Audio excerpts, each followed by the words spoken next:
Mario, I love you so much. Stella, I love you too. Mario, Stella, excuse me. Hindi to kissing booth, no? Training room to. Tsaka Stella, sinabi na namin sa'yo na huwag kang papasok dito sa training room. Diba? Oh, anong problema? Boyfriend ko siya, nagkikiss lang kami. Hello, Bunny. Hello, Mario. Nasusuka na ako ngayon. Oo, kami rin. Guys, alam nyo, sobra na to. Doon nga kayo sa ibang lugar maglampungan. Hindi dito. Okay, Bunnies, hindi na. Basta wag nyo na lang ipagsabi sa iba. Kasi ayokong pag-usapan nila kami. Girls, hindi na mauulit. Ngayon, umalis na kayong dalawa dito. At siya dapat yung school administrator natin. Girls, promise nyo ha, hindi nyo ipagsasabi sa iba. Okay, bye Stella. Well, ako hindi ko ipagsasabi. Ewan ko lang yung iba. Wala naman akong pakialam sa relationship nyo. Hindi girls, kailangan malaman to ng lahat. Diba? Sabihin ko sa lahat, pero mas maganda, i-message ko sa group chat. Okay, Bunnies, alam ko mga palaka kayo. Tara na nga, Mario. Hindi sila palaka. Halika na! Anong tinawag mo sa amin? Buhaya ka! Girls, relax. Kalimutan na natin to. Pero na-shock talaga ako kay Stella ha. Oo, ginawa niyang kissing booth tong training room. Oo, school administrator siya.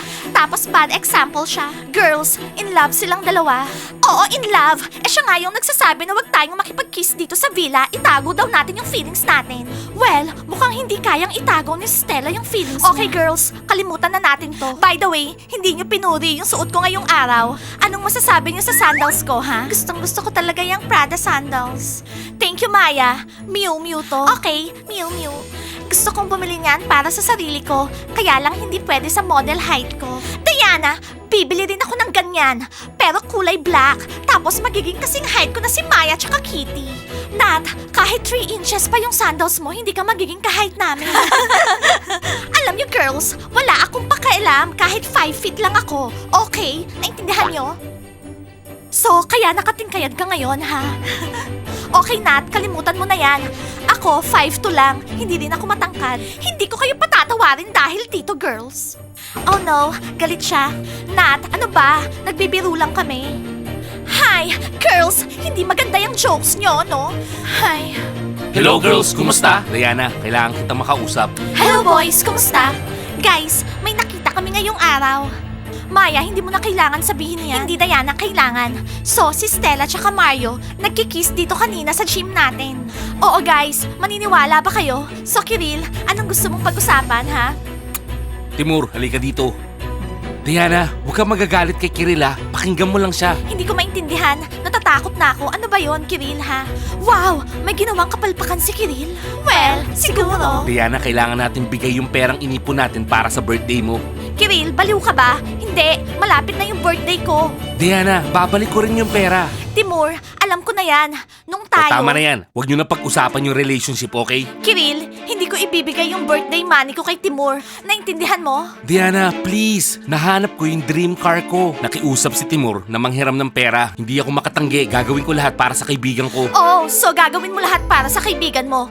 Paano naman yung girlfriend mo? Gagawin ko rin lahat para sa girlfriend ko. Hindi mo naman kailangan ng bagong kotse. Ida-drive namin yun. Oo. Girls, narinig nyo ba yon? Guys, malapit na yung birthday ni Diana. Gagastusin nyo yung pera niya. Hindi ako sigurado na ibabalik ni Timur yung pera ni Diana bago yung birthday niya. Alam nyo guys, nagpaplano kami ng birthday party para kay Diana. At kailangan namin ng pera para doon. Tsaka magra-ride kami sa yacht. So kailangan namin ng pera. Hindi namin ibibigay sa inyo. Nat, ano ba? Ano? Diana, may pera din ako dun sa ipon natin. Bigay mo na lang yun, papahiram ko kay Timur. Tapos, babayaran niya ako, babalik ko sa'yo. Kiril, no. Sorry. Sabi sa inyo ang laki ng diferensya ng friendship ng mga lalaki sa mga babae. Oo, yung mga guys, ready gawin lahat para sa mga kaibigan nila. Pero kayo yung friendship nyo mahina. Ano? Hindi totoo yan. Oo, hindi totoo yan. Ready akong gawin kahit ano para sa mga friends ko. Sige nga, ikaw, anong kaya mong gawin para kay Kitty? Gagawin kahit ano ni Diana para sa akin. Oo, kaya kong gupitin yung long hair ko tsaka kulayan ng blonde para kay Kitty. Okay? Sinungaling! Relax, kailangan naming magplano para sa birthday ni Diana. Hindi niyo ba nag-gets? Okay, sige Diana, magpustahan tayo. Okay, sige. Ha? Ano nang mangyayari ngayon? Sige, patunayan mong kaya mo gawin lahat para kay Kitty, gaya ng kaya kong gawin lahat para kay Timur. Ha? Ano? Kapag napatunayan mo yung friendship nyo, hindi ko na kukunin yung pera. So bale, hindi na ako bibili ng kotse no. Huwag kang mag-alala pare, bebenta ko yung gold watch ko. Oh my God, Kiril. Ano tong mga kondisyon na binibigay mo sa akin? Patunayan mo, hindi yung puro salita lang. Tara guys. Diana, hindi mo kailangang ipagupit o i-blonde yung hair mo para patunayan yung friendship natin. Confident ako doon. Kitty, seryoso? Eh di kailangan kong ibigay yung pera kay Kiril. Tapos, ipambibili ng kotse ni Timur. Tapos ako, wala nang birthday party. Maniwala ka, malabong ibabalik yun ni Timur. Ano ba yan? Gusto ko yung yacht. Relax ka lang dyan, Bansot. Ikaw yung mag-relax, Bobo. Girls, hindi to yung tamang oras dyan. May problema si Diana. Girls, kung magsisinungaling tayo sa mga boys, sa tingin nyo masama ba yun? Hindi, Diana. Birthday mo, hindi mo kailangang magbigay ng kahit ano kahit kanino. At kung may plano ka na, umpisahan na natin, okay? Okay, tatawag ako sa mga beauty salons.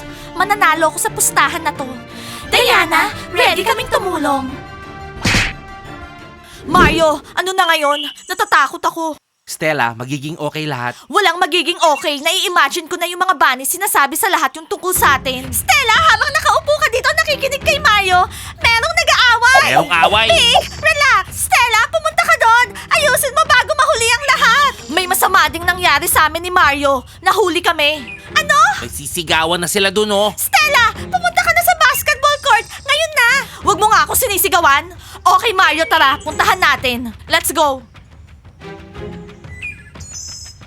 Kisa! Loren! Kisa! Go, Loren! Kisa! Go, Loren! Kisa! Go, Loren! Okay, Kisa, tama na. Sorry na, okay? Hindi ko na uulitin. Hindi ako naniniwala sa'yo. Hindi to yung first time.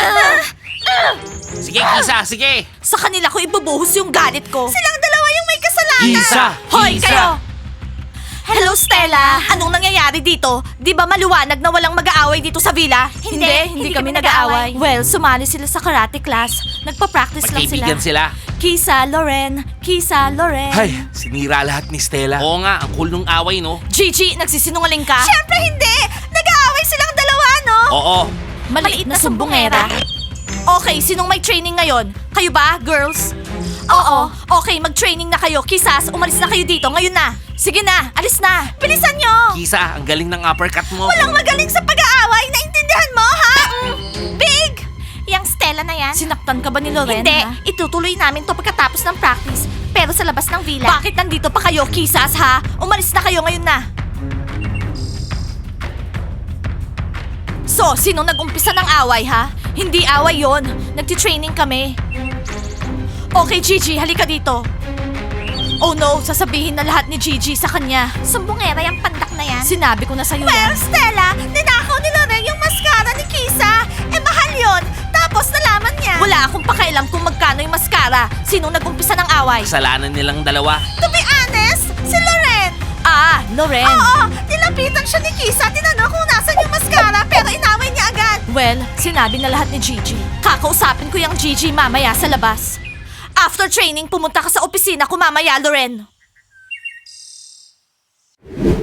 Girls, nininervyos ako. Eh, paano kung hindi mag-workout? Diana, relax. Hello? Hi? Pwede niyo bang ayusin yung hair ng friend ko? Yung parang bob cut, tsaka merong highlights na blonde. Hindi? Ah, okay. Haircut lang. Okay, thank you. Bye. Diana, hindi daw. Pero maghahanap pa tayo, okay? Okay, susubukan ko. Hello, hi. Pwede niyo bang gawing blonde yung hair ng friend ko nang hindi kinukulayan? Pwede ba yon, ha? Posible ba? Sigurado, hindi pwede yan. Ah, hindi niyo kayang gawin? Okay, thank you. So ngayon, girls, magpapaalam na ako sa perang sinave namin ni Kiril para yun sa birthday ko. So, anong gagawin natin ngayon? Siguro good idea na gupitin mo yung hair mo. You know, new look, feel fresh, younger. Okay, Nat. Okay lang yung itsura ko. 17 lang ako, no? Ano ba yan? Walang sumasagot sa phone. Oh, late na. Anong gagawin natin, girls? Ano ba yan? Bad timing talaga to. Hi. Oo, girls, bad timing talaga. Hindi ako gugupitan ng bob cut ng hairdresser o kaya gagawin akong blonde. Anong gagawin natin? Sandali lang, girls. May idea ako. Eh kung wig. Diana, ang galing. Bobo yung mga boys na yan para malaman nila yung diferensya sa wig tsaka natural hair. Okay, saan tayo kukuha ng wig? Tumitingin na ako. Yung may home delivery. Ano yung kailangan natin? Yung blonde bob. Katulad nung kay Kitty. Wow, Diana. Magiging twins tayo ngayong araw. Sana hindi mahalata ng mga boys. Diana, lagi ka na bang magsusuot ng wig? Hindi. Ngayong araw lang yung wig. Tapos bukas tignan natin. Nakakita na ako, girls. Pero hindi siya full blonde. Hindi natin kailangan ng wig na hindi full blonde. Hindi available yung full blonde for delivery hanggang bukas. Sa tingin ko, okay rin tong wig na to para sa'yo, Diana. Oo, parang meron lang ombre or something nice. Sige Nat, orderin mo na. Diana, pwede mo bang orderin sa phone mo? Kailangan ng credit card. Hi, okay, send mo sa akin yung link. Diana, mukhang hindi ka magpapaalam sa pera mo. Ha? Kailangan nila ng bagong car, pero kailangan natin ng birthday party sa yacht. Di ba? Na-order ko na. Mga genius liars tayo, girls. Oo, minsan, kailangan mo magsinungaling sa ganitong sitwasyon. Sana maintindihan ng mga boys at patawarin tayo. Wala silang ibang option. Guys, dapat mapunta sa atin to. Kailangan mabili ko tong coaching to. Ang mura pa naman oh. Nangangarap akong minamaneho ko yan. Sigurado ako, hindi tutuparin ni Diana yung promise niya. Show off lang yan. Gagawin daw niya lahat sa friend niya. Hindi niya papagupit yung buhok niya. Tsaka kukulayan no. Guys, may iba pa ba tayong option kung saan makakakuha ng pera? Well, yung gold watch ni Kiril. Siguro nga, etong gold watch. Okay lang yan Kiril. Yung relo, ganito lang. Pero yung kotse, ganito. Sasakay tayo dun, makikinig ng music. Magiging cool yun. Yeah! Timur, relax lang. Bibili natin yan. Salamat Timur. Isa ka talagang tunay na kaibigan. Kaibigang tunay. Kaibigang tunay. Yeah! Kaibigang tunay. Nasaan na siya, ha? Siguro, alam niya na naghihintay ka sa kanya, kaya sa iba siya dumaan. Nakakainis. Yan na sila. Kisa, ano ba? Tama na. Sinusundan kami ni Stella. Stella, hindi kayo matutulungan ni Stella. Halika nga dito, magnanakaw. Sean, ibigay mo yung bat. Paano ko hahawakan yan? Halika dito, Loren. Okay, Kisa. Mag-usap tayo na parang disenteng tao. Ibibili kita ng bagong mascara. Hindi na ulit kukunin ni Loren yung makeup mo. Hindi ako naniniwala. Ang dami yan ang kinuhang makeup sa akin. Hindi na ako makapaghintay sa birthday ko. Oo. Merong parating. Oh my God, nagpagupit si Diana. Kulay siya ng buhok. Zach, kailangan natin ng picture. Picturean mo ngayon na. Hindi ako makapaniwala. Talaga? Nagpagupit si Diana? Oh, girls, it's time for a change. Tsaka wag na kayong mag-away. Ang pangit tignan. Si Diana, Blondie. Hoy! Diana, gusto mo bang maging kamukha ko? Kisa, bigay mo sa akin yung gloves. Sasapakin kita ngayon. Loren, relax. Wala akong pakialam sa'yo. Hindi nyo alam yung dahilan bakit ganito. Hindi ako makapaniwala. Kailangan may gawin din ako sa buhok ko.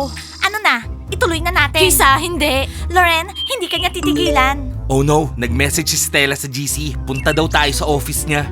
Nagsasawa na ako sa Stella na yan. Loren, see you tonight. Guys, tara na. Muntikan na yun. Loren, tigilan mo na yung pagnanakaw. Hindi ko mapigilan. Basta nangyayari lang. Okay, mag-training na tayo. Okay, bukas, magkakaroon na ako ng bagong kotse. Hoy, mamaya na nga pag-usapan yan. Proud ako na kaibigan ko si Kiril. Big, kailan ka bibili ng kotse? Di ko alam. Gusto ko isakay mo ko ha. Mag-drive tayo. Meron akong bike. Ako rin, pero hindi G-Wagon. May G-Wagon naman si Diana. Sabihin mo, isakay ka niya. Big, gusto ko yung boyfriend ko yung mag-drive, hindi si Diana. Hello guys, kumusta? Tingnan niyo to guys. Female friendship is power.